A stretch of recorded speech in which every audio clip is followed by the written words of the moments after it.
사무엘 3장은 사무엘 이야기입니다.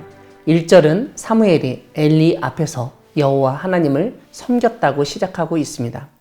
엘리는 그 당시 제사장이었고 제사장은 그 당시 제사법의 전문가였습니다. 그런 사람 밑에서 사무엘이 신앙과 신학 훈련을 받고 있었던 것입니다.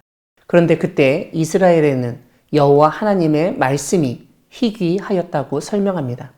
사무엘이 엘리 제사장 밑에서 섬기고 있을 때 하나님의 말씀이 희귀하였다는 것은 하나님이 주시는 말씀이 예전처럼 많지 않았고 그래서 사람들에게 전해줄 수 있는 말씀이 별로 없었다는 것을 뜻합니다. 무엇보다 이것은 엘리 제사장이 영적으로 분별력이 떨어져서 하나님의 말씀을 받아들일 수 없는 상태였거나 말씀을 주셔도 제대로 받아들이고 전할 수 없었다는 의미입니다. 또한 1절 뒷부분에서는 이상이 흔히 보이지 않았다고 되어 있습니다. 예언자들의 말씀을 보면 하나님이 무엇인가를 보여주시고 그에 대한 설명도 덧붙이시는 것을 확인할 수 있는데 그런 점에서 예언자들은 말씀의 이상을 보던 사람이라고 할 수 있습니다. 오늘 본문 3절을 보면 이렇게 말씀이 희귀하고 이상이 흔히 보이지 않았을 때 하나님의 등불은 아직 꺼지지 않았다고 알려줍니다. 즉 하나님의 말씀이 들려지지 않고 전해지지 않아서 점점 영적으로 어두워지는 상황, 엘리 제사장도 눈이 어두워 제대로 보지 못하고 그 아들들이 여전히 하나님의 제사를 멸시하고 악행을 저지르고 있던 그 희망 없던 상황에서 오히려 하나님의 등불은 아직 꺼지지 않고 있었다고 알려줍니다. 이러한 때 하나님은 사무엘에게 4번이나 동일하게 말씀하셨습니다. 엘리 제사장에게 말씀을 안 하셔서 말씀을 희귀하게 하셨던 여호와 하나님이 이제 사무엘에게는 말씀을 하시고 더 이상 희귀하지 않게 하셨습니다. 오늘 본문 뒷부분의 내용은 여호와 하나님께서 이스라엘에서 행하실 일을 미리 알려주셨다는 것과 그러한 말씀을 사무엘이 엘리 제사장에게 숨기지 않고 전했다는 내용입니다. 이스라엘에서 행하실 일이란 다름 아니라 엘리 집안에 대한 심판이었습니다. 사랑하는 광야교회 성도 여러분, 하나님은 하나님의 말씀이 희귀하고 이상이 흔히 보이지 않고 말씀과 이상을 전해야 했던 제사장 엘리의 눈이 점점 어두워지던 시대에 하나님의 등불은 아직 꺼지지 않게 하시는 분이십니다.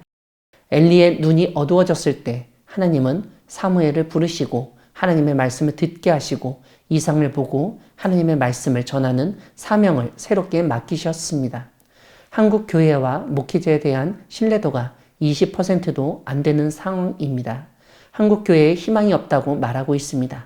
하지만 이렇게 암울한 상황에서 하나님의 등불이 아직 꺼지지 않았다는 사실을 믿으며 나아가야 하겠습니다.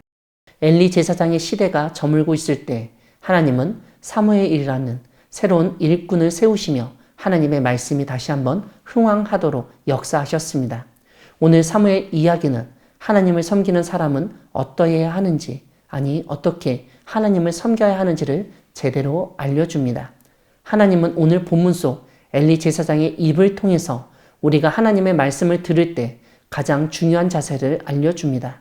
다름 아니라 여호와여 말씀하옵소서 주의 종이 듣겠나이다 라는 자세입니다. 종이 말씀을 듣는다는 것은 그것을 행하겠다는 의지, 순종하겠다는 뜻을 포함한 것입니다. 따라서 우리가 하나님의 종으로서 하나님을 섬긴다고 할 때 그것은 나 자신의 생각과 의지와 감정과 경험으로 섬기는 것이 아니라 하나님의 말씀에 근거해서 하나님의 말씀에 순종해서 섬겨야 한다는 뜻입니다. 이것이 오늘날 한국 교회에서 정말 중요합니다. 그냥 내 방식으로 그리고 남들이 하니까 하는 식은 결코 하나님을 섬기는 방식이 될 수 없습니다.